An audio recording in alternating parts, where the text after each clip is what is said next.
আপনার খুব ভালো বন্ধু, কিন্তু বিপদে আপনার পাশে থাকবে না। আপনার হয়ে জনসম্মুখে দুটো কথা বলতে তার দ্বিধাদ্বন্দ্ব। সে কারোর সাথে সম্পর্ক খারাপের পক্ষে নেই, তাতে আপনাকে নিয়ে যা ইচ্ছে তাই হয়ে যায়।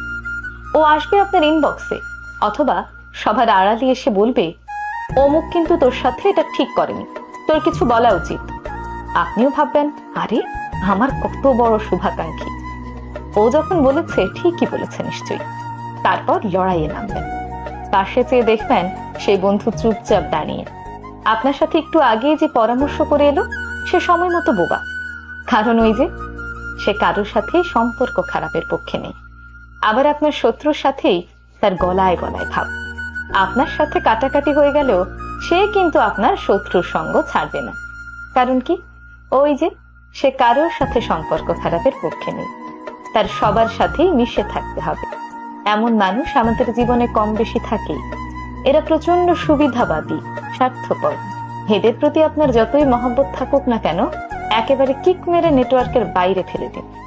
যদি আপনার বিপদে আপনার পাশে থেকে আপনাকে সাপোর্ট দিতে না পারে, ইনবক্সে বা আড়ালে এসে মিউ মিউ করার দরকার নেই।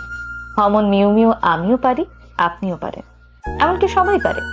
একটা ছোট বাচ্চার সামনে কাঁদলে সেও এসে বলবে কেঁদো না। তাহলে ওই ব্যক্তি আপনার জীবনে আলাদা, স্পেশাল হয় কি করে? মনে রাখবেন, নির্বাক বন্ধু অপেক্ষা স্পষ্টভাষী শত্রু হাজার ভালো।